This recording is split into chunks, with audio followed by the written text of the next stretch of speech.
என் தங்கை பேசும்போது சொன்னார், நான் இந்த விஷயத்தை முடிச்சுட்டு நமது கொள்கைக்கு வர்றேன். பேசும்போது சொன்னார், இது கலைஞர் உரிமை தொகை, குறிப்பாக கலைஞர் மகளிர் உரிமை தொகை, இது உரிமை தொகை அல்ல அப்படின்னு. நானும் பல மேடைகளில் பேசிட்டு தங்கச்சி, ஆனால் இப்போ தான் உண்மையை உணர்ந்திருக்கிறேன். சத்தியமாக இது உரிமை தொகைத்தான். இப்போ தான் உணர்ந்தேன், கொஞ்ச நேரத்துக்கு முன்னாடி. ஏன்னு கேட்டிங்கன்னா, நான் பேர் சொல்லலை, உடனே போய் அவங்கள கூப்பிட்டு விசாரிப்பீங்க. இந்த ஊரில் இங்கிட்டு இப்போ தற்பொழுது இருக்கக்கூடிய ஒரு பெண்மணி, அவங்களுக்கு 1000 ரூபாய் பணம் போடப்பட்டுருச்சு. 1000 ரூபாய் பணத்தை போட்டாச்சு. ஐயா ஸ்டாலின் அவர்கள் அவருடைய வங்கி கணக்கு தன் தங்கைக்காக, தன் தங்கை வந்து மாதாந்திரம் தோறும் ஒரு ஜாக்கெட் துணி எடுக்க கூட கணவரிடம் கையேந்தி விடக்கூடாது என்பதற்காகவும், யாராவது விருந்தினர் ஒருவர் வந்தால் அவருக்கான குளிர்பானங்கள் வாங்கி கொடுக்கவாவது, அல்லது பிள்ளை டியூஷன் ஃபீஸ் கட்ட காசு இல்லை என்று சொன்னால் அதை கொடுப்பதற்காக ஐயா ஸ்டாலின் அவர்கள் 1000 ரூபாயை அந்த அக்காவிற்கு போட்டார். ஆனால் ஏடிஎம் கார்டு வீட்டுக்கார் கையில் இருந்தது. இப்போ சிரிப்பாங்க நான் பேசுகிறத காதில் வாங்கி. ஏடிஎம் கார்டு அவங்க வீட்டுக்காரன் கையில் இருந்தது. எந்த அரசாங்கத்தின் மூலமாக 1000 ரூபாய் பெறப்பட்டதோ அதே அரசாங்கத்தின் மூலமாக 1000 ரூபாயும் திருப்பி எடுக்கப்பட்டு விட்டது. இது உரிமை தொகைத்தான். ஏன்? அது ஏன் காசு. நான் மாதம் 12,000 ரூபாயை தமிழக அரசுக்கு கொடுக்கிறேன். யார்? அந்த அக்கா தான். அந்த அக்கா தான். எப்படி நீங்க கேட்கலாம், எப்படிங்க நான் எங்கங்க 12,000 ரூபா கொடுக்குறேன்? நம்ம வீட்டு அண்ணன் இருக்கார் பாருங்க, ஒவ்வொருத்தரும் ஒரு நாளைக்கு 400 ரூபாங்க கவர்மெண்ட் கொடுக்குறோம். நம்ம மட்டும் படுத்துட்டோம்னு வச்சுங்க, கவர்மெண்ட்டும் படுத்துரும். நான் சொல்லல, அமைச்சர் சொல்றார். ஏன்? ஒரு வருஷத்துல 45,000 கோடி, 45,000 கோடிக்கு சாராய விற்பனை நடைபெறுகிறது. அதை எப்படியாவது 50,000 கோடி ரூபாயாக மாற்றணும். இதுக்கு 21 கலெக்டருங்க. எனக்கெல்லாம் ஒரு கனவு இருந்தது, எப்படியாச்சும் நம்ம மாவட்ட ஆட்சியர் ஆயிடணும். விழுந்து விழுந்து படித்தேன் தம்பி, விடிய விடிய படித்தேன்.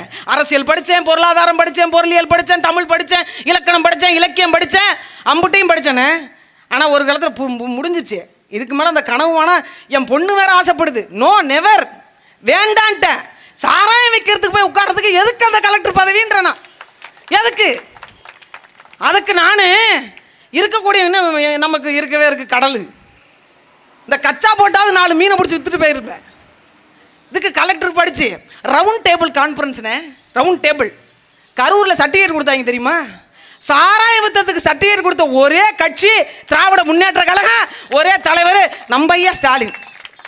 நம்ம ஐயா எல்லாம் யோசிப்பாங்கன்னு நினைக்கிறேன். ரூம் போட்டு உட்காந்து யோசிச்சு 21 IAS அதிகாரி உட்காந்து 45,000 கோடி, அதாவது ஒருத்தர் 2 பாட்டில் மட்டும் குடிக்கிறான், அவனை 4 பாட்டிலாக குடிக்க வைப்பதற்கு மிகப்பெரிய ரவுண்ட் டேபிள் கான்ஃபரன்ஸ். அதுலேயும் அந்த விளம்பரம் பார்த்தேன். நேற்று தினம் போனேன், ஒரு சினிமா படம் பார்க்கலான்னு ஒரு தேட்டருக்கு, திரையரங்குக்கு போனேன். போய் உக்காந்துட்டேன். ஒரு விளம்பரம், ஒரு அம்மா வந்து சொல்லுது, எங்களுக்கு உரிமையே இல்லை, டைலரிங் தைக்கிறாங்க, ஒரு ஜாக்கெட்டுக்கு 250 ரூபா வாங்குறாங்க, 4 ஜாக்கெட் தைச்சா 1000 ரூபா, 4 ஜாக்கெட் தைச்சா 1000 ரூபா, ஒரு லைனிங் ப்ளவுஸ் தைச்சா 250 ரூபா வாங்குறாங்க. எங்களுக்கு உரிமையே இல்லை, நாங்கள் பசியும் பட்டினியாக கிடந்தோம். இன்னும் அதுக்கு மேலே ஒருத்தவங்க பாருங்கள் 1000 ரூபா வந்துருச்சு, இதில் போய் தான் மருந்து மாத்திரை வாங்கினேன். அவங்க 1000 ரூபாயில தான் மருந்து மாத்திரை வாங்கினாங்க. நாங்கள் என்ன கேட்குறோம், அம்மையார் கனிமொழி அவர்களுக்கு இந்த 1000 ரூபாய் போதுமா? அம்மையார் துர்கா ஸ்டாலின் அவர்களுக்கு இந்த 1000 ரூபாய் மாதந்தோறும் போதுமா? ஏன் இந்த கேள்வியை வைக்கல? அவர்களுக்கு வாக்கு செலுத்தி நம் வரிப்பணத்தில் வாழ்வாங்கு வாழ வைத்து விட்டு இன்னும் 1000 ரூபாய்க்கு நாம் கையேந்தி கொண்டிருக்கிறோம். உங்களுடைய வறுமை தான் திராவிட முன்னேற்ற கழகத்தினுடைய மூலதனம். நாம் தமிழர் கட்சி ஏன் உருவாக்கப்பட்டது தெரியுமா? இந்த மக்களுக்கு விரோதமான சக்திகளை அகற்றுவதற்காகத்தான் நாம் தமிழர் கட்சி உருவாக்கப்பட்டது. உண்மையில் சொல்ல போனால் எல்லாருக்கும் ஒரு கொள்கை இருந்தது, எல்லாருக்கும் ஒரு கட்சி தொடங்கினாங்க. என்ன காரணத்தினால? காங்கிரஸ் இந்த மண்ணில் ஏன் உருவாச்சு? எல்லாரும் நினைச்சிட்டு இருக்கிறாங்க, காந்தி வந்து தொடங்கினாரு, நேரு வந்து தொடங்கினார், சர்தார் வல்லபாய் பட்டேல் வந்து தொடங்கினார், அவருக்கு தானே செலவு வச்சாங்க, அவர் தொடங்கினார், ஐயோ சாவர்கர் தொடங்கினார், இன்னும் நிறைய சொல்லி கொண்டு போறாங்க. உண்மையிலேயே காங்கிரஸ் கட்சி வெள்ளைக்காரனால் தொடங்கப்பட்ட கட்சி. இங்க இருக்கக்கூடிய மக்களோட பேச்சுவார்த்தைக்காக அவனால் தொடங்கப்பட்ட இயக்கம், அதுதான் காங்கிரஸ். ஒரு காலத்தில் தமிழகம் முழுமைக்கும் இந்தியா முழுமைக்கும் காங்கிரஸ் அரசாண்டது. அதை எதிர்த்து திராவிட முன்னேற்ற கழகம் தமிழ்நாட்டில் காலுண்டது. எதுக்காக? தமிழ் மொழியை வாழ வைக்க வேண்டும், ஹிந்தி திணிப்பை அகற்ற வேண்டும் என்றுதானே. இன்றைக்கு இதே திராவிட முன்னேற்ற கழகம் ஹிந்தி தெரிஞ்சது, அதனால இவருக்கு வேட்பாளராக நான் சீட்டு கொடுத்தேன் என்று சொன்னார்களா இல்லையா? அவர்கள் கொள்கை அன்றோடு செத்து விட்டதா? எந்த காங்கிரசுக்கு எதிராக திராவிட முன்னேற்ற கழகம் உருவாக்கப்பட்டதோ அதே காங்கிரஸோடு கூட்டணி வைத்தார்கள். அவர்கள் கொள்கை அன்றே செத்து விட்டது, அன்றே செத்து விட்டது. நான் தனி மாநில அந்தஸ்து கோருவேன், தமிழ்நாடை தனிநாடாக மாற்றுவேன் என்று சொன்னார் அண்ணா. அவருடைய கோரிக்கையை அப்போதே விட்டு விட்டார். அதற்கு பிறகு கலைஞருடைய ஆட்சி அதிகாரத்தில் திமுக வந்த பிறகு, ஆட்சி நிர்வாகத்தில் வந்த பிறகு இவர் களவாடுறார், இவர் திருடுறார், இவர் 1 நம்பர் ஆட்டே போடுற குரூப்பா இருக்கிறார். திருவாரூர்லேருந்து காசு கொடுக்காம ட்ரெயினில் ஏறி வந்துவிட்டு இன்னைக்கு 5 தலைமுறைக்கு சொத்து சேர்த்துட்டாருன்னு எம்ஜிஆர் அப்போ சொன்னார், நான் சொல்லலை. எம்ஜிஆர் சொல்லிட்டு இந்த கட்சியில் இனிமேல் என்னால் இருக்க முடியாது என்று சொல்லி தனியாக ஒரு கட்சி தொடங்கினார். எது? ஊழலுக்கு எதிராக, லஞ்சத்துக்கு எதிராக, அநீதிக்கு எதிராக தொடங்கப்பட்டது அண்ணா திராவிட முன்னேற்ற கழகம். ஆனால் அந்த அம்மா ஊழல் வழக்கில் உள்ள போயிட்டு வந்துட்டாங்க. கொள்கை செத்து விட்டது. இந்த மண்ணில் ஆள துடித்தவர்கள் எல்லாரும் தனக்கென்று ஒரு கோட்பாட்டை வைத்திருக்கவே இல்லை. ஆனால் நாம் தமிழர் கட்சிக்கென்று ஒரு ஆக பெரும் கோட்பாடு இருக்கு. தமிழர் நிலத்தை ஒரு நல்ல தமிழன் இந்த நிலத்தையும் வளத்தையும் ஆதரித்து மண்ணில் மனதில் வேரூன்றி வைத்திருக்கக்கூடிய ஒரு தமிழன் ஆளணும். நீங்க நினைக்கலாம், என்ன இப்படி பொசுக்குன்னு சொல்லிவிட்டீங்க, அப்ப தமிழ்நாட்டை தமிழர் ஆளலையா? ஐயா எம்ஜிஆர் தமிழர் இல்லையா? அம்மையார் ஜெயலலிதா தமிழர் இல்லையா? ஐயா கலைஞர் தமிழர் இல்லையா? ஐயா ஸ்டாலின் தமிழர் இல்லையா? வரக்கூடிய உதயநிதி ஸ்டாலின் தமிழர் இல்லையான்னு. இவர் யார் ஒருவரும் தமிழர் இல்லை, யார் ஒருவரும் தமிழர் இல்லை. தமிழரே அல்லாத ஒருவர் தமிழினத்தின் தலைவராக எப்படி ஆனார்கள்? யாராவது பேசியிருப்போமா? யாராவது இதுவரைக்கும் சிந்தித்திருப்போமா? உங்கள் நிலத்தை இன்னொருத்தர் ஆண்டு கொண்டிருக்கிறார், உங்கள் வளத்தை இன்னொருத்தர் வித்து கொண்டிருக்கிறார், உங்கள் வீட்டினுடைய சொத்து இன்னொரு பேரில் இருந்தால் எவ்வளவு உங்களுக்கு வலிக்குமோ அது போன்றுதான் எங்களுக்கும் வலிக்கிறது. அதை தகர்த்தெறியத்தான் உருவாக்கப்பட்டது நாம் தமிழர் கட்சி. ஏன் சீமான் நிலம் பத்தி பேசுறாரு, ஏன் வளம் பத்தி பேசுறாரு? என் தங்க பேசும்போது சொன்னாங்கல்ல, கேரளாவில் இருக்கக்கூடிய கோழி இறைச்சி கழிவுகள் தமிழ்நாட்டுக்குள்ள வருது. அப்ப அங்க இருக்கிற செக் போஸ்ட்ல இருக்கிற காவல்துறையில என்ன பண்ணிட்டு இருக்கு? என்ன பண்ணிட்டு இருக்கு? ஆந்திராவில் இருக்கக்கூடிய காவல்துறை தமிழ்நாட்டில் இருக்கக்கூடிய பெண்களை, குறவர்குடி பெண்களை வந்து கைது பண்ணி இழுத்துட்டு போறான். அப்ப இந்த செக் போஸ்ட்ல இருக்கிற காவல்துறை என்ன பண்ணிட்டு இருக்கு? இந்த இப்போ விழுப்புரம் வரத்துக்குள்ள ஒரு இடத்துல 11 போலீஸ் நிற்கிறாங்க. வண்டி இருக்கா, லைசன்ஸ் வச்சிருக்கீங்களா, ஆர்சி புக் இருக்கா, இன்சூரன்ஸ் இருக்கா, அது டயர் இருக்கா, மேலே லைட் இருக்கா, ஸ்டேரிங் இருக்கா, இவ்வளவு கேள்வி கேட்குறீங்களே.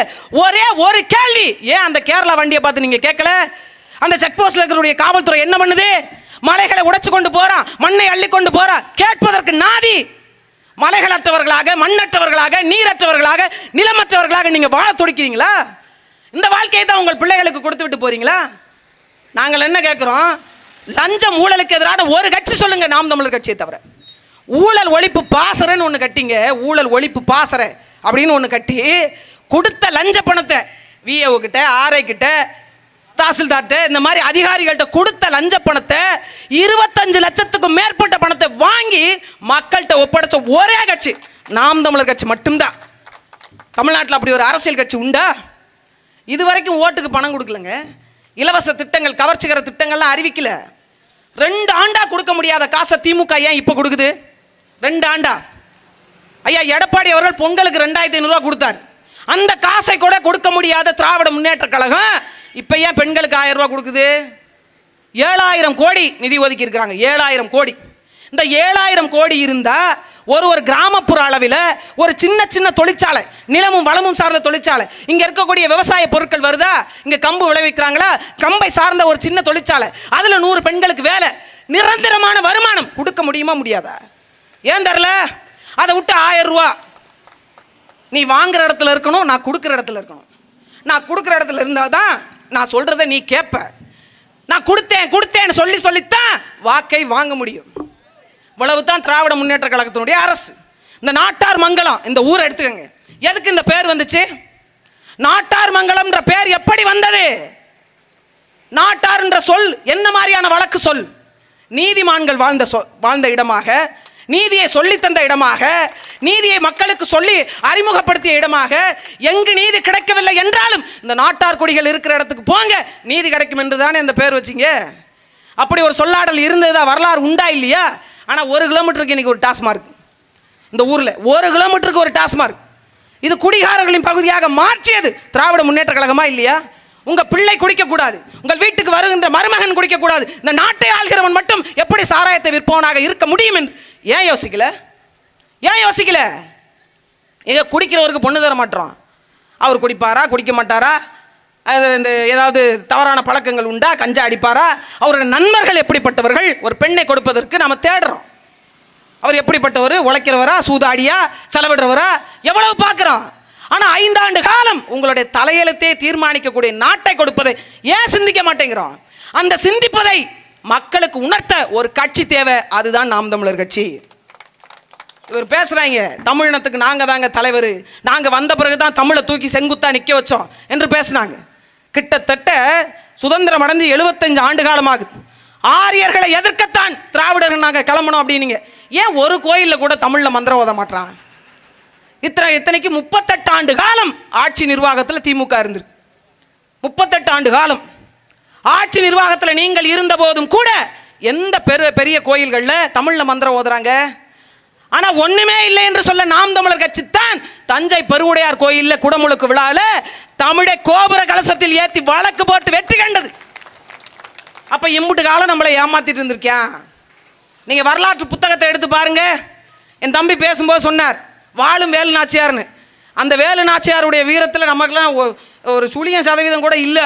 ஆனால் அவங்களோட ஜெனட்டிக் நம்ம உடம்புல இருக்கு, அவங்களோட அணு இருக்கு இல்லையா, அது நம்ம உடம்புல இருக்கு. அதனால் தான் வீரியம் கொண்டு வீரத்தின் அடையாளமாக எங்கள் தலைவன் நின்றது வழி, எங்கள் அண்ணன் நின்றான், எங்கள் அண்ணன் வழி என்று நாங்கள் நிற்கிறோம்.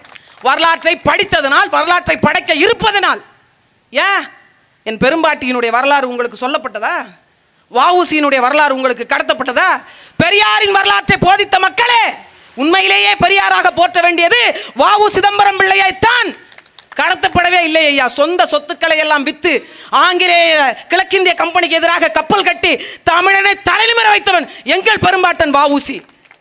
நம்மளை படிக்க வச்சாங்களா? பெரியார் வந்துத்தான் பெண்களை படிக்க வைத்தார்.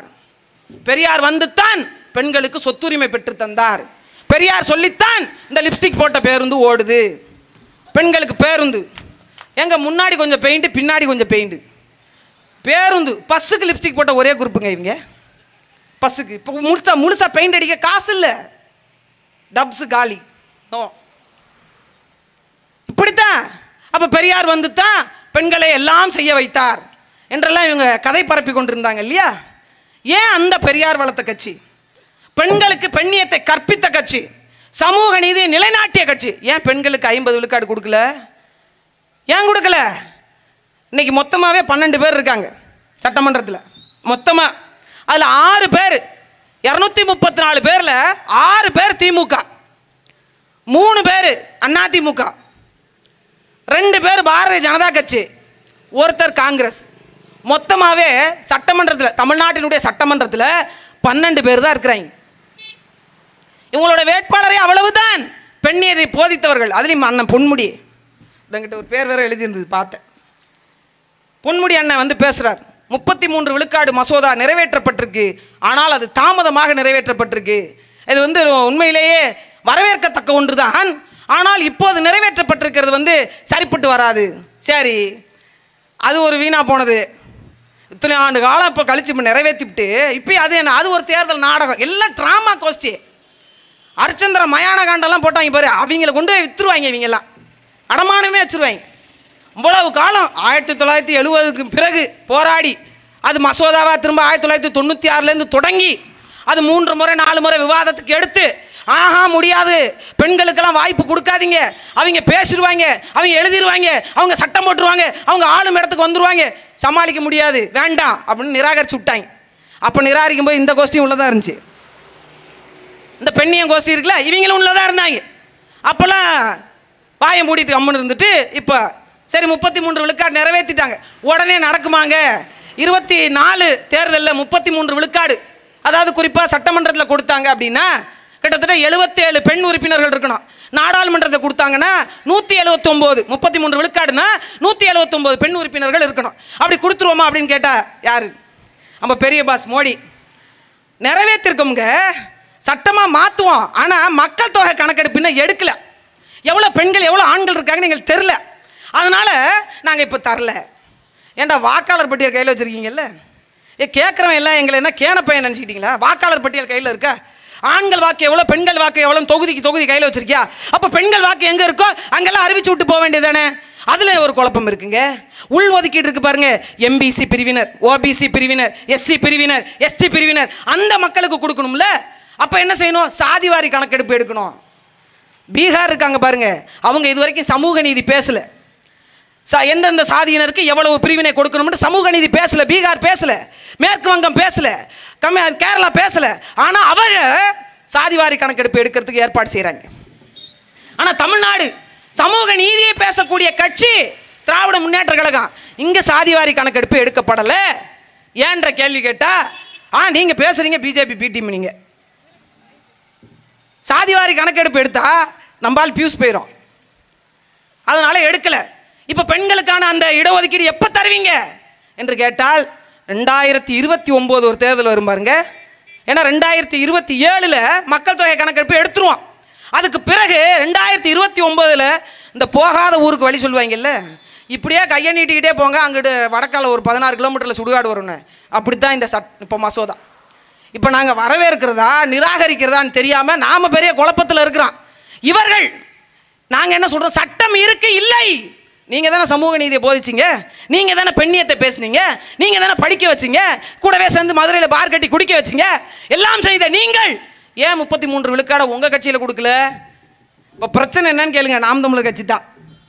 நீங்கள் மேடையை போட்டு போட்டு நாங்கள் 50 விழுக்காடு தந்தோம் 50 விழுக்காடு தந்தோம்னு சொன்னோன்னே ஆணி கலண்டு விட்டது. இவங்க வேற பரப்புரைகளை செய்து கொண்டே இருக்கிறாங்க. 2016 தேர்தலில் 234 தொகுதியில் 117 இடம் பெண்கள். 2019 தேர்தலில் நாடாளுமன்ற தேர்தலில் 40ல் 20 இடம் பெண்கள். 2021 சட்டமன்ற தேர்தலில் 117 இடம், சரிக்கு சரி பெண்கள். இப்போ வரப்போகின்ற 2024 தேர்தலில் 40 இடத்துல 20 இடம் பெண்கள் கொடுத்தது நாம் தமிழர் கட்சி. பெண்களுக்கான அரசாங்கத்தை, அரசியலை தீர்மானிக்க இருக்கிற ஒரே கட்சி. எல்லாவற்றையும் விட சாமானியனும் ஆகலாம் சட்டமன்றத்துக்கு உறுப்பினராக. சாமானியன் ஆகலாம். நீங்கள் திமுகவில் போய் அண்ணன் செஞ்சி மஸ்தான் மாதிரி நில்லுங்க. செஞ்சி மஸ்தான் அண்ணன் கேட்பார், அவர் என்னமோ சிறுபான்மை நலத்துறை அமைச்சரா? சிறுபான்மை மிகவும் பிற்படுத்தப்பட்ட நலத்துறை அமைச்சர். இல்லை, நானும் மிகவும் பிற்படுத்தப்பட்ட நலத்துறையில் இருக்கக்கூடிய ஆள் தான். ஒன்றுமே நடக்கலையே, அப்படியே கம்முனே இருக்கேன்னு நான் நிறைய வாட்டி எடுத்து பார்த்தா எல்லா துறையிலும், எல்லா துறை சார்ந்த இதில் குறைஞ்சபட்சம் 25லேருந்து 30 விழுக்காடு நிதி செலவாயிருக்கு. எங்கள் அண்ணன் செஞ்சி மஸ்தான் மட்டும் 40 விழுக்காடு செலவாயிருக்கு. அவ்வளோ கமிஷனுங்க, அவ்வளவும் கமிஷன். எங்கடா ஒரு நலத்திட்டமும் மக்களுக்கு வந்து சேரலைன்னு பார்த்தா எல்லா நலத்திட்டமும் அவர் குடும்பத்துக்கு போயிட்டுருக்கு. அவர் குடும்பத்துக்கு, அவருடைய பாஸ் ஐயா ஸ்டாலின் வீட்டு குடும்பத்துக்கு. என்றைக்காவது ஒரு சாலை சரியில்லை, வர நீட்டுக்கும் டோல்கேட்டு, எங்க நான் ரோட் டேக்ஸ் கட்டணும், வண்டி எடுத்தேன்னா ரோட் டேக்ஸ் கட்டணும், இல்லாத ரோடுக்கு ரோட் டேக்ஸ். அது நாகப்பட்டினத்தில் இப்போ 2 நாளாக ஒரே பொருளிங்க. என்னன்னு கேட்டிங்கன்னா, பேருந்து நிலையத்தில் ஒரு கேமரா வச்சுருக்காங்களா. அப்புறம் அதுலேயும் குறிப்பாக என் தம்பி முந்தா நாள் வந்து சொல்கிறான், ஒயின் ஷாப் வாசலில் போலீஸ் நிற்கிறாங்கம்மா. ஒயின் ஷாப் வாசலில் பாட்டில் வாங்கும்போது பார்த்துட்டே இருக்கார் காவல்துறை.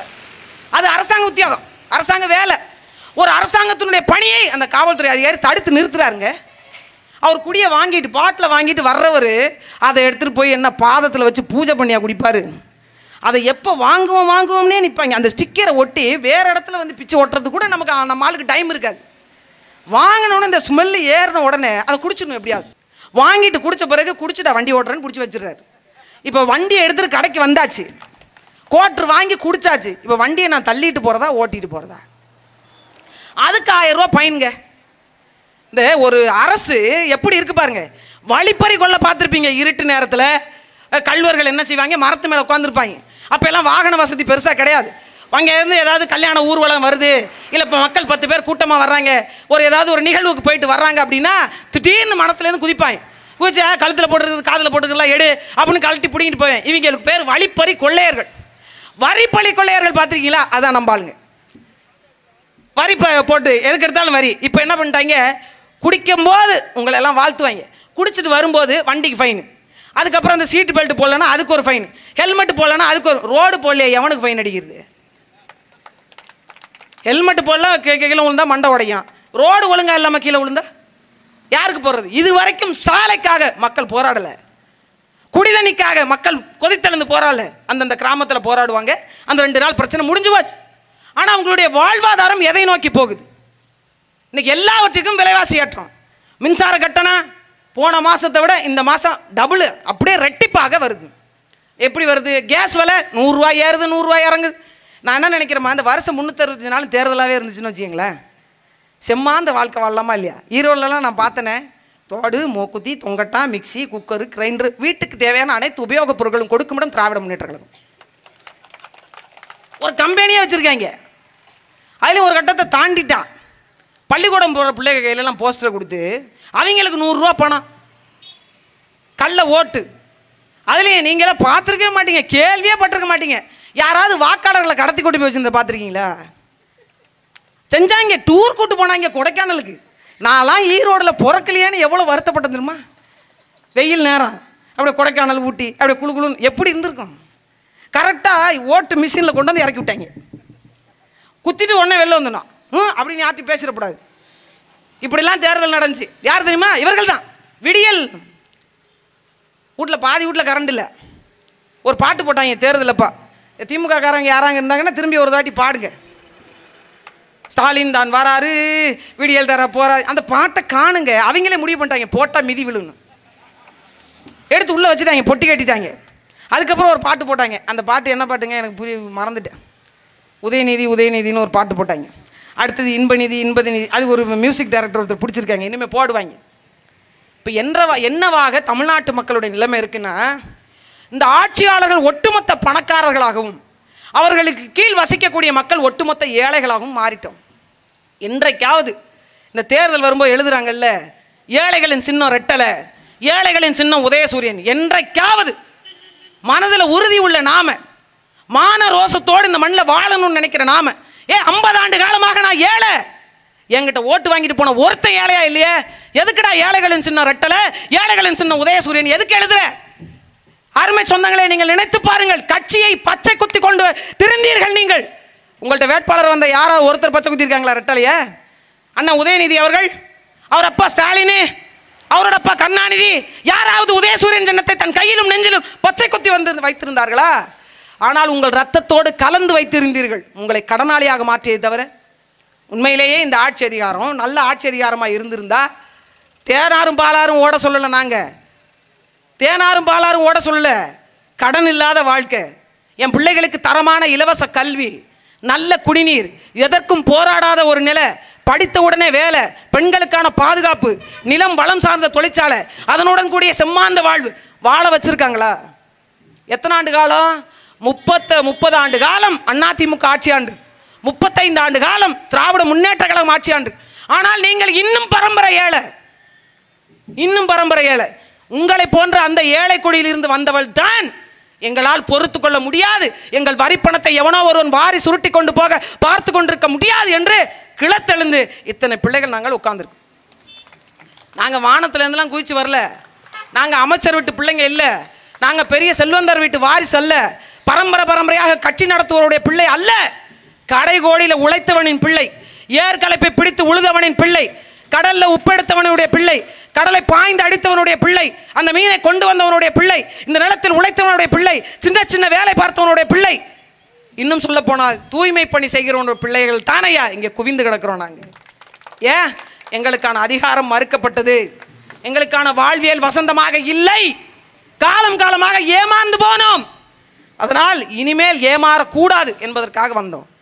இந்த நிலத்தில் பெண்களுக்கான வாய்ப்பு என்ன இருக்கு? 1000 ரூபா கொடுத்தா நான் சந்தோஷமாயிடுவேன். 12 மாதமும் 12,000 ரூபா வருது. அதுலேயும் அந்த அமைச்சர் சொன்னார், நான் எதை வேணாலும் பொறுத்து வந்தாங்கச்சி, இந்த காசை வாங்கி வட்டிக்கு அதிகமாக ஆசைப்பட்டு பெரிய நிதி நிறுவனத்தில் முதலீடு செஞ்சிடாதீங்க. ஏங்க வாங்கினாராங்க காசு, மறுநாள் காலையில் ஏடிஎம் காலில் 10 பைசா இல்லையா, முதலீடு செய்ய வேணாமா? முதலீடு நாங்கள் அந்த பேங்க் பேரெலாம் எனக்கு மறந்துட்டு, எக்கிப்டாஸு, கிராம விடியல், இன்னும் எதாவது இருக்காம்மா, எல்என்டி, இன்னும் எனக்கு தெரில, விரல விட்டு எண்ணக்கூடிய அளவுக்கு அது இல்லை. அவ்வளோ மைக்ரோ ஃபினான்ஸ் கம்பெனியே வந்துருச்சாங்க. இங்கே இருக்கக்கூடிய பெண்களெல்லாம் கேட்குறேன், ஆண்களையும் சேர்த்தே கேட்குறேன், இந்த லோனு கட்டுற அன்னைக்கு முதல் நாள் நீங்கள் நிம்மதியாக தூங்கிருக்கீங்களா? என்னைக்காவது 14ஆம் தேதி லோனு கட்டணும், ஆஃபீஸர் வந்துடுவார். அதனால் 13ஆம் தேதி யாராவது நிம்மதியாக நான் காசை எடுத்து வச்சுட்டேன் அப்படின்னு நிம்மதியாக தூங்கியிருக்கீங்களா? 13ஆம் தேதி லோனு கட்டலைன்னா நீங்க செத்தே போனாலும் உங்கள் வீட்டில் எழவே விழுந்தாலும் மற்றவங்க சேர்ந்து போட்டு அந்த காசை கட்ட சொல்றாங்க. ஆமாவா இல்லையா? அதுலேயும் ஒரு அக்கா 40,000 லோன் எழுதிட்டாங்களாம் அந்த அக்காவுக்கு. இன்னொருத்தருக்கு 35,000 தான் எழுதி. பாத்தியாடி என் சிபில் கோர் சூப்பராக இருக்குடி, ஆனால் 40,000 எழுதிட்டாங்க. இவங்க ஐயோ எனக்கு 35,000 தான்டி, அவளுக்கு வேற பறி கட்டணும், இவளுக்கு தேவை வச்சிருக்கா, அது வச்சிருக்கா. இங்கே தற்பொழுது வரை கூட மீண்டும் மீண்டும் இந்த அரசு உங்களை கடனாளியாக மாற்றி மாற்றி மாற்றி மாற்றி யாரோ ஒருவர் கையில் நம்மளுடைய வாழ்க்கையை அடமானம் வைத்திருக்கக்கூடிய சூழ்நிலையை உருவாக்கி இருக்கு. இந்த பிரைவேட் கம்பெனிக்காரன் கொடுக்கக்கூடிய இந்த கடன் தொகையை நான் வாக்கு செலுத்தி நான் தேர்ந்தெடுத்து நான் வரி கொடுத்து அமைக்கப்பட்டிருக்கிற அரசு எனக்கு ஏன் செஞ்சு கொடுக்கல? கேட்டிருக்கோமா? இந்த 100 நாள் வேலைன்னு ஒன்று நடக்குது பாருங்க. 100 நாள் வேலைன்னு பேர். அது பிறகு 200 நாள் ஆச்சு, 150 நாள் ஆச்சு, பிறகு 200 நாள் ஆச்சு, பிறகு 250 நாள் ஆச்சு. இந்த திட்டத்தினுடைய நோக்கம் என்னன்னா, இது ஒரு ஃபெயிலியர் ப்ராஜெக்ட், அதை விடுங்க, தோல்வியுற்ற ஒரு திட்டம்.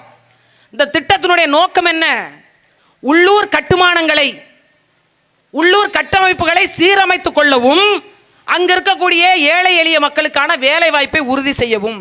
இதான் திட்டம், இதான் திட்டம். குறைஞ்சபட்சம் ஒரு குடும்பத்திற்கு, ஒரு நபருக்கல்ல ஒரு குடும்பத்திற்கு 250 நாட்கள் வேலை கொடுக்கணும். மனசாட்சியை தொட்டு சொல்லுங்கள், தமிழ்நாட்டில் இருக்கக்கூடிய அத்துணை பெண்களை பார்த்து கேட்கிறேன். 250 நாள் நான் ஒரு வருஷத்துக்கு வேலை செஞ்சேன், அந்த வேலைக்கேற்ற சரியான கூலி எனக்கு வந்தது என்று ஒருத்தர் சொல்லுங்க.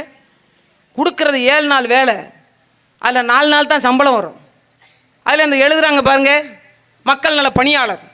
அந்த அம்மா மனசு வச்சா தான் எனக்கு 150 ரூபாயா, 180 ரூபாயா, 200 ரூபாயா, 210 ரூபாயான்னு முடிவே தெரியும்.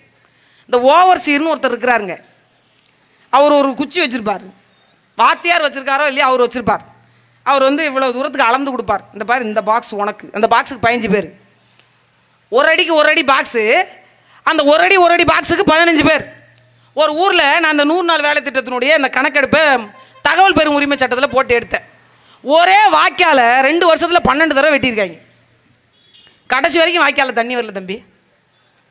தண்ணியே வராத வாய்க்கால 12 முறை வெட்டியதாக கணக்கு காண்பிக்கப்பட்டு. நாங்கள் என்ன சொல்றோம்? 7,000 கோடி ஒதுக்குறீங்க, அடுத்த நிதியாண்டுக்கு 12,000 கோடி பெண்களுக்கான ஒதுக்க போறீங்கல்ல, அந்த காசில் இந்த 100 நாள் வேலை திட்டத்தில் ஒரு நாளைக்கு 500 ரூபா சம்பளம், 8 மணி நேரம் வேலை, வருஷத்தில் ஞாயிற்றுக்கிழமை தவிர அத்தனை நாளும் பணி இருக்கு. உன்னால செய்ய முடிகிற அன்னைக்கு செய்ய, விடுப்பு இருக்கிற நாளைக்கு உனக்கு சம்பளம் கிடையாது. நிலமும் வளமும் சார்ந்த தொழிற்சாலை, எல்லோருக்கும் சம்பளம், சரியான உணவு தேவை, நாட்டிற்கான வளம், மீதமுள்ளதை ஏற்றுமதி செய்யணும். எப்படி வாழ்ந்திருக்கலாம்? ஏங்க இந்த அரசு கொடுக்க மாட்டுது? ஒரு 20 பெண்களுங்க, ஒரு பெண்களுக்கு ஒரு பசு, 20 மாடுகளை நீ வளர்த்தெடுக்கணும்.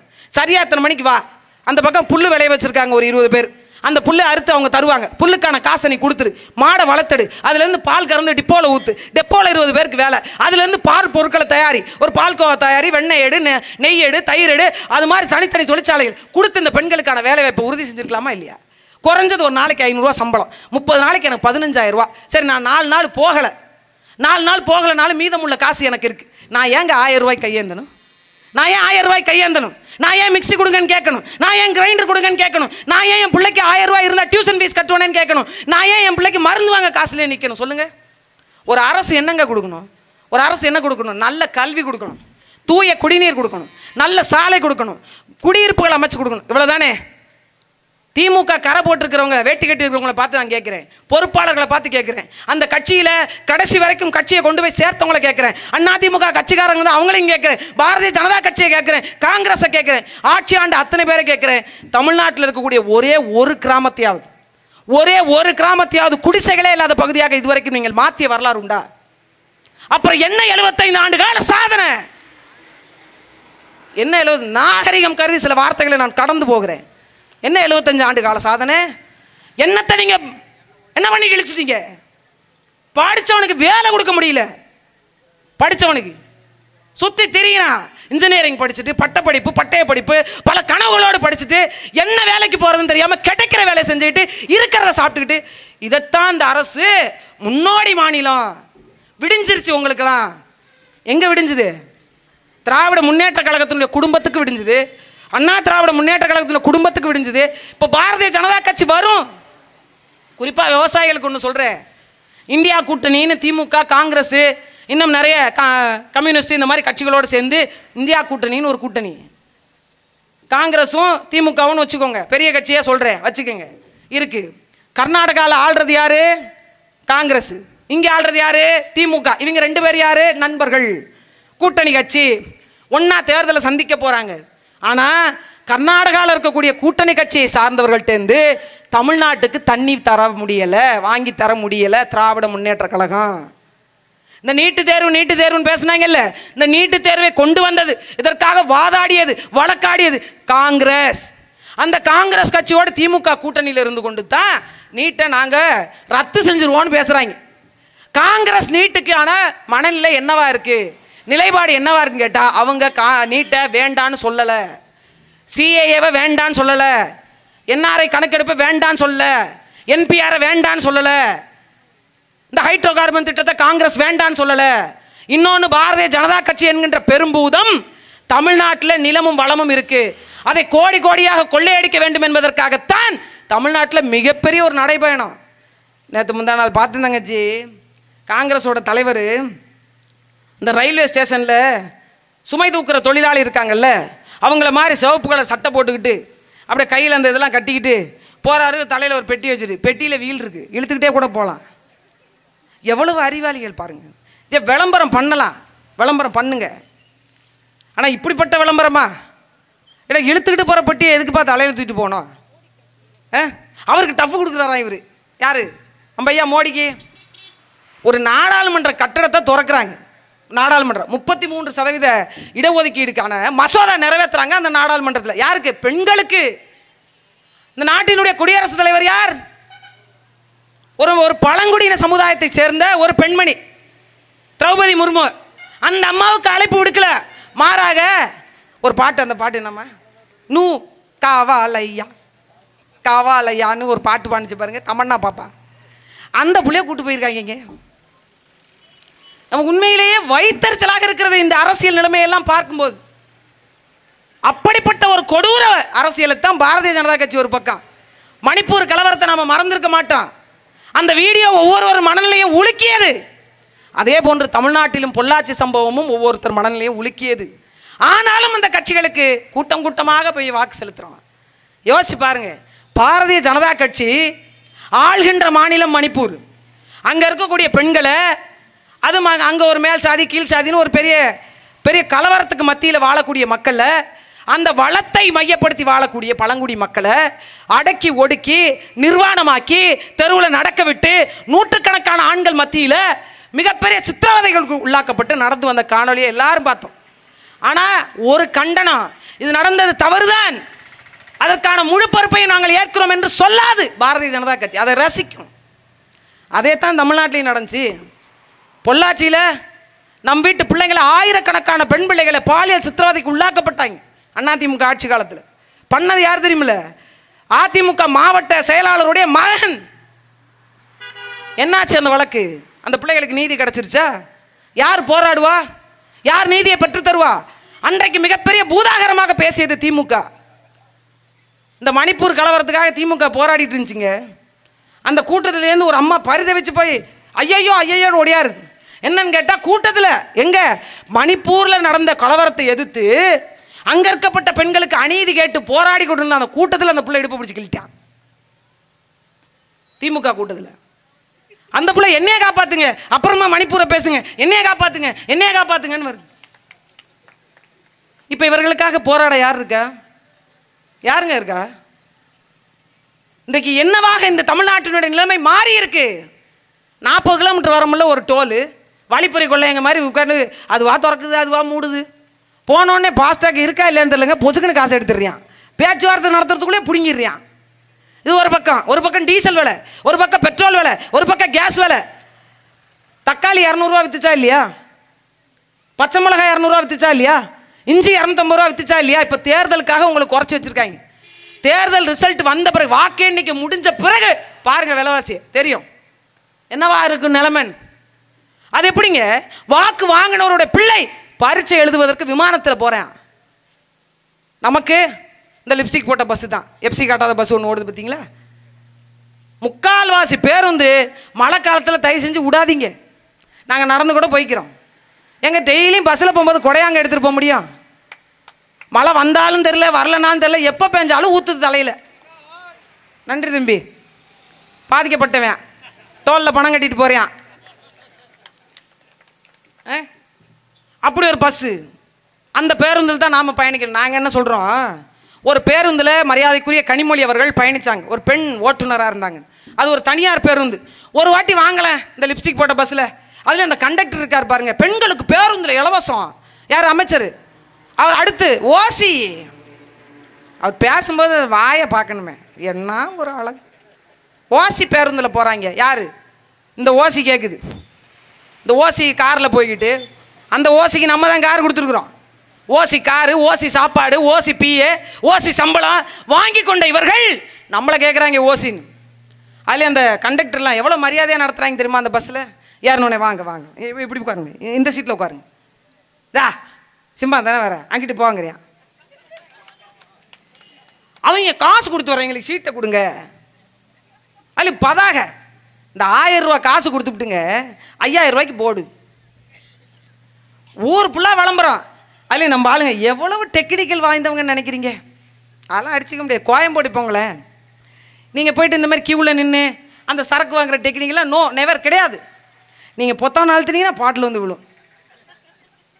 மாடல் எல்லாம் திராவிட மாடல், வளர்ச்சி, டெவலப்மெண்ட். ஆனால் பொத்தான அழுத்தினா சோறு வர மாட்டேங்குது சாமி, வரமாட்டுது. ரேஷன் கடையில் கியூவில் மணிக்கணக்காக நிற்கணும். ஒரு புழுத்து போன அரிசியை என் மக்களுக்கு கொடுக்குறதில்ல. ஒரே ஒரு வேளை நாங்கள் அருந்ததியினர் வீட்டில் போய் சாப்பிட்டோம். நாங்கள் பாருங்கள் தூய்மை பணி செய்கிறவங்க வீட்டில் போய் சாப்பிட்டோம். நாங்கள் பாருங்கள் ஆதி தமிழ்குடி வீட்டில் போய் சாப்பிட்டோம். அதெல்லாம் வேணாம் சாமி. நான் உனக்கு பெரிய மாளிகை அமைச்சு கோபுரங்கள் கட்டி ஒரு மிகப்பெரிய அப்படியே ரெட் கார்பெட்டு சோப்பு கம்பளை வரவேற்பு விரித்து 5 ஸ்டார் ஹோட்டலே சோறு போடுறேன். ஒரே ஒரு நாள் ரேஷன் கடை அரிசியை சாப்பிட்டு பார்ப்போம். நீ ஒரே ஒரு நாள் உன்னால் சாப்பிட முடியாத ஒன்றை என் மக்களுக்கு எப்படியா கொடுக்குற? என்னைக்கு கேட்டிருக்கான்? என்ன கேட்டிருக்கான்? மண்ணெண்ணங்க எங்கள் அண்ணி வந்து, அண்ணி குடும்ப அட்டையில் மண்ணெண்ணெய் கொடுத்துருக்காங்க, வந்து வாங்கிட்டு போங்கன்னுச்சு. நான் இங்கேருந்து போகிறேன், கொடுங்க அண்ணி அப்படின்னு. சும்மா எம்டி பாட்டில் கொடுத்துச்சு. கீழே கிடக்க போல இருக்குது, நமக்கு தெரில. கொடுத்துச்சு. அண்ணி மண்ணெண்ணெய் தர்றேன், நீங்கள் வெறுமனே கொடுத்துருக்குறீங்க அப்படின்னு. அதான் அண்ணி மண்ணெண்ணெய் அப்படின்னுச்சு. இந்த வாழைப்பழ கவுண்டமணி கிழமை நான் கீழே பார்க்குற குனிஞ்சு அதில் பாதாளத்தில் கிடக்கு. 100 150 தெரில. ஏன்டா ஊற்றிட்டு கொளுத்திக்கவாவது அது 10 மாடா பாய்விலா? அது 1/4 லிட்டரான் போட வேண்டியது, 1/4 லிட்டரான். அதில் அந்த போடுறாரு பார்த்தீங்களா, அந்த குழாயில் லஞ்சம்ங்க, அந்த குழாயில் ஊழல். 100 மண்ணெண்ணெயில் ஊழல் அது கொடுக்குறாங்க. இது எதுக்கு? நான் என்ன சொன்னேன், இது எந்த அரசு அறிவிச்சது? அவங்கள்ட்ட கொடுங்க, ஊற்றிட்டு கொளுத்திக்கிட்டு அங்கேயே கொடுத்துட்டு வந்துட்டேன். என்ன பண்ண சொல்கிறீங்க? மக்களுக்கு தேவைப்படுகின்ற விஷயத்தை இந்த அரசு எப்போ தரும்? என்னைக்காவது ஒரு நாள் எனக்கு சரியான மருத்துவத்தை கொடு. நான் ஒரு மாதத்துக்கு ஒரு சுகர் பேஷண்ட், ஒரு சர்க்கரை நோயாளி வெளியில் போய் மாத்திரை வாங்கி தின்னா எனக்கு 500 ரூபாயிலேருந்து 1000 ரூபா செலவாகுது. ஒரு பிபி பேஷண்ட், ஒரு ரத்த அழுத்தம் உள்ளவங்க 500 ரூபா 1000 ரூபாய்க்கு மாத்திரை சாப்பிட்றோம். இன்றைக்கி மாத்திரை திங்காத மனுஷனே இல்லை அப்படின்ற அளவுக்கு ஆகிப்போச்சு. ஏன்? இந்த உணவு நஞ்சானது. இதை பற்றி எந்த அரசியல்வாதி கவலைப்பட்டிருக்கிறான்? ஒரே ஒரு மனிதன் மட்டும்தான் சரியான உணவை, இயற்கையினால் உருவாக்கப்பட்ட அதே உணவை மக்களுக்கு கொடுக்கணும்னு பேசுகிறவன் எங்கள் அண்ணன் செந்தமிழன் சீமான் மட்டும்தான். உங்களுடைய வாழ்க்கை மட்டுமல்ல, உங்கள் உயிரும் தேவை எங்களுக்கு, முக்கியம் எங்களுக்கு என்று நினைக்கிறோம் நாங்கள். இந்த அரசு என்னைக்காவது நினச்சிருக்கா? இந்த செறிவூட்டப்பட்ட அரிசின்னு ஒன்று ரேஷன் கடையில் இன்னும் கொஞ்சம் நாளில் கொடுப்பாங்க பாருங்க. இந்த அரிசி உண்மையிலேயே பரிசோதிக்கப்பட்ட அரிசியா? சாப்பிடலாமா? எது ஒன்றும் கிடையாது. ஒரு அரிசி எப்படிங்க வரும்? அரிசி எப்படி வரும்? நெல்லை போடுறோம், விதைக்கிறோம், அது மறுபடியும் முளைக்குது, களை எடுக்கிறோம், நீர் பாய்ச்சிரும், அதுக்கு உரம் வைக்கிறோம், திரும்ப அது அறுவடைக்கு வருது, அதை அடிச்சிரும், பிரிக்கிறோம், மறுபடியும் என்ன பண்ணுது, நெல்லாக வருது, அதை அவிக்கிறோம், அவிச்சு பிரித்து காய வச்சு மில்லில் கொடுத்து அரைச்சி எடுத்துகிட்டு வரோம். இவ்வளோ தானே? இதுதானே அரிசி. ஆனால் இந்த அரிசி அப்படி இல்லை. இது வெறும் டெக்னிக்கல் அரிசி, தொழில்நுட்பம். அரிசியை மாவை அரைச்சிடுறோம், அதில் ஊட்டச்சத்துக்களை கலக்கிறோம், ஊட்டச்சத்துலாம் கலந்து திரும்ப அதை அரிசி ஆக்குறோம். எப்படி டெவலப் பாருங்க. தட் இஸ் செறிவூட்டப்பட்ட அரிசி. இதை செறிவூட்டப்பட்ட அரிசினா என்ன அர்த்தம்? சத்தாய் கூட்டுகின்ற அரிசி, சத்தை கூட்டி இருக்கக்கூடிய அரிசி. இதை யார் யாரெல்லாம் சாப்பிடக்கூடாது தெரியுமா? பிபி பேஷண்ட்டு சாப்பிடக்கூடாது, ரத்த அழுத்தம் இருக்குது பார்த்தீங்களா, சாப்பிடக்கூடாது. சுகர் பேஷண்ட்டு சாப்பிடக்கூடாது, நெஞ்சு வலி இருக்கிறவங்க சாப்பிடக்கூடாது. ஏதாவது அதிர்ச்சி ஏற்பட்டால் மனசு வலிக்கும், இந்த மாதிரி ஒரு மாதிரி இருக்கும் இல்லையா, படப்படன்னு வரும் இல்லையா, அந்த மாதிரி உள்ளவங்க சாப்பிட விட. எவன் தாண்டா சாப்பிட்றது? அம்புட்டு பேருக்கு இருக்க, யார் சாப்பிட்றது? அப்போ இந்த அரிசியை ஏதாவது பரிசோதனை செஞ்சுருக்கீங்களா அப்படின்னா இல்லை. நேரடியாக மக்களுக்கு இந்த விஞ்ஞானிகள்லாம் ஏதாவது மருந்து பொருள் கண்டுபிடிச்சா எலிக்கு கொடுத்து சோதனை பண்ணுவாங்க. அந்த மாதிரி மக்களை பார்க்குது இந்த அரசு. இதை எதிர்த்து பேச யார் இருக்கா? மேற்கு தொடர்ச்சி மலை, இந்த மலைகள் இல்லை என்றால் விவசாயத்திற்கு தேவையான தண்ணீரோ மழையோ இருக்காது. ஆனால் இந்த மலைகளை எல்லாம் உடைச்சு வித்து கொண்டே இருக்கிறாங்களே, யார் ஒருவர் பேசியிருக்கா? திமுக பேசியிருக்குமா? அண்ணா திமுக பேசுமா? ஏன் இவற்றையெல்லாம் உடைத்து விற்பதே இவர்கள் தான். இதை எதிர்த்து போராடி கொண்டிருக்கிற ஒரே கட்சி தமிழ்நாட்டில் நாம் தமிழர் கட்சி மட்டும்தான். அருமை சொந்தங்களே, இன்னைக்கு ஒருத்தருக்கு விருது கொடுத்தோம், இன்னொருத்தர் இந்த நீலப்பணியன் போட்டு விருது வாங்கினார்ல, அவருக்கு எதுக்கு விருது கொடுத்தோம்? நிறைய மண்ணள்ளி விற்கிறீங்க, நிறைய மலையை உடைச்சி விற்கிறீங்க, நிறைய மரத்தை அறுத்து விற்கிறீங்கன்னா அவர் உடம்பில் ஓடுகின்ற குருதியை இந்த மக்களுக்கு தாரை வார்த்து கொண்டிருக்கிறார்கள். அதனால் அவர்களுக்கு அந்த விருதை கொடுக்குறோம். எப்படிப்பட்ட கட்சின்னு பாருங்க, எப்படிப்பட்ட கட்சின்னு பாருங்க. இந்த நிலப்பரப்புல பணம் தான் அரசியலை தீர்மானிக்கும் என்பதை உடைத்தறிந்து என் இனத்திற்காக நிற்கின்ற பிள்ளைகளாக நாம் தமிழர் கட்சி பிள்ளைகள் நாங்கள் மாறி நிற்கிறோம். எங்களை நிராகரிக்கிறீங்க, தூக்கி போடுறீங்க. நாங்கள் மட்டும்தாங்க சொல்கிறேன், லஞ்ச ஊழலற்ற நேர்மையான நிர்வாகம் அமைப்போம், படித்தவர்களுக்கு சரியான வேலை கொடுப்போம், நல்ல கல்வி கொடுப்போம், தூய குடிநீர் கொடுப்போம், மக்களுக்கு தேவையான குடியிருப்புகளை கட்டி கொடுப்போம், நிலமும் வளமும் சார்ந்த தொழிற்சாலை உருவாக்கி தருவோம், உன்னை கடன் வாங்காத செம்மாந்த வாழ்க்கை வாழ வைப்போம் என்று சொல்கிறோம். ஆனால் எப்படிப்பட்ட சூழலுக்கு நாம் தள்ளப்பட்டிருக்கோம் பாருங்க. இன்னும் தேர்தல் வருது, 24 என்ன 4 மாதத்தில் தேர்தல் வருது. இந்த தேர்தல் அப்பவும் எல்லா கட்சிகளும் வரும். நீங்களும் எல்லா கொடியும் வீட்டுக்கு நேரம் பறக்க விடுவீங்க. 1000 ரூபாயிலிருந்து 5000 ரூபாய் வரைக்கும் உங்களுக்கு பணம் வழங்கப்படும். வாங்கிக் கொள்ளுங்கள், வாங்கிக் கொள்ளுங்கள்.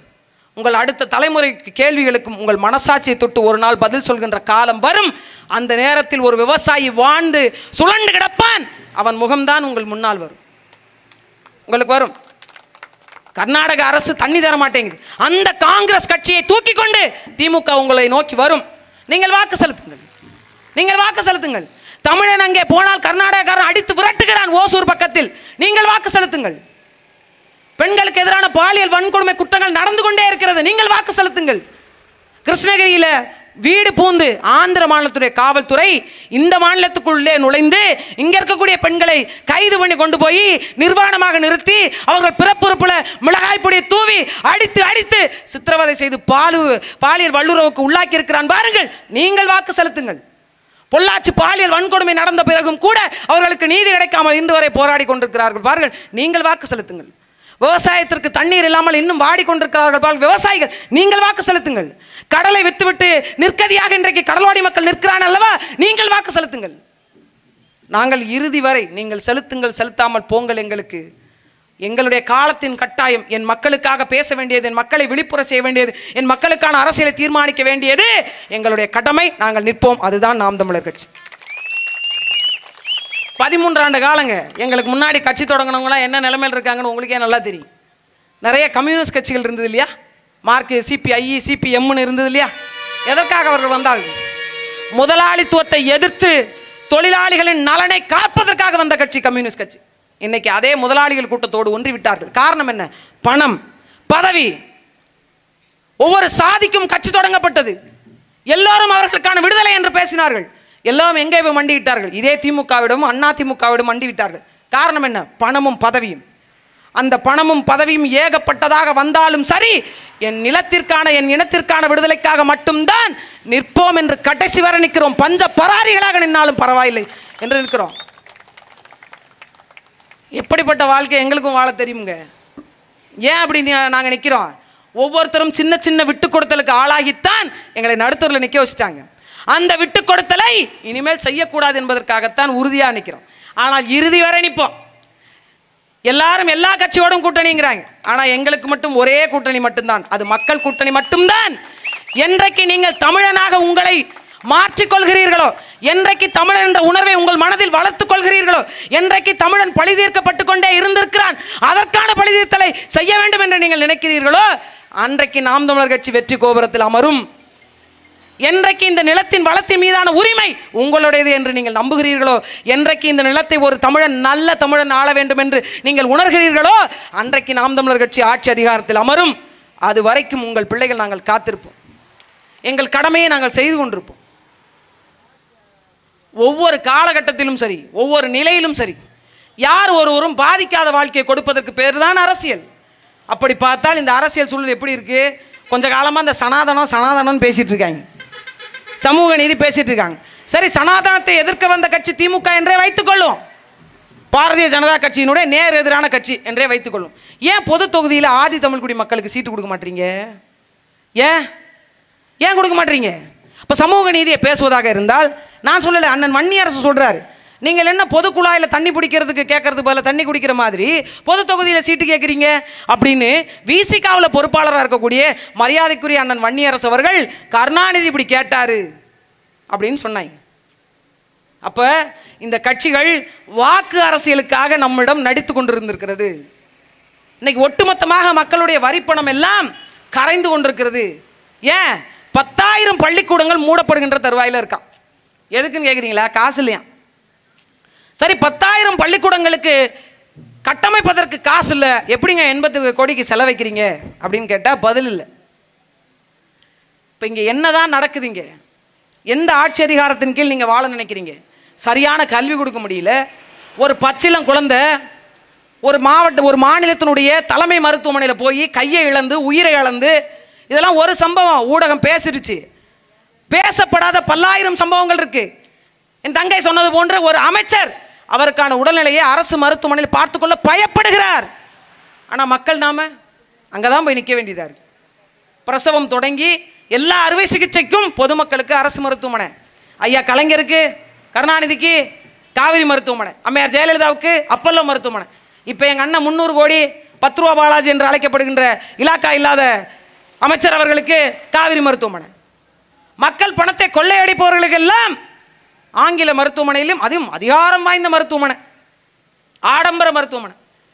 நமக்கு எத்தனை காலத்துக்குங்க இருக்க போறீங்க? உண்மையிலேயே நாம் தமிழர் கட்சி தொடங்கப்பட்ட அந்த இடம் என்ன இடம் தெரியுமா? திராவிட முன்னேற்ற கழகம் தமிழ் மக்களுக்கான ஒரு கட்சி என்று நம்ப வைத்திருந்தார்கள். ஏன்?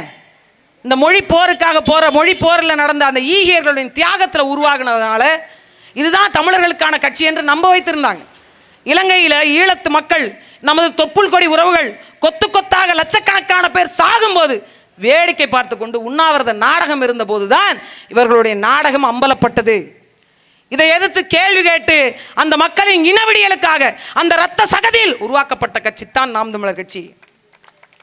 நான் எல்லா மேடைகளிலும் இதை சொல்ல தவறுவதில்லை. எல்லா கட்சிகளுக்கும் கொடிகள் இருக்கிறது. அருமை சொந்தங்களே, தமிழர்கள் நாம் தெரிந்து கொள்ள வேண்டியது, எல்லா கட்சிகளுக்கும் கொடிகள் இருக்கிறது.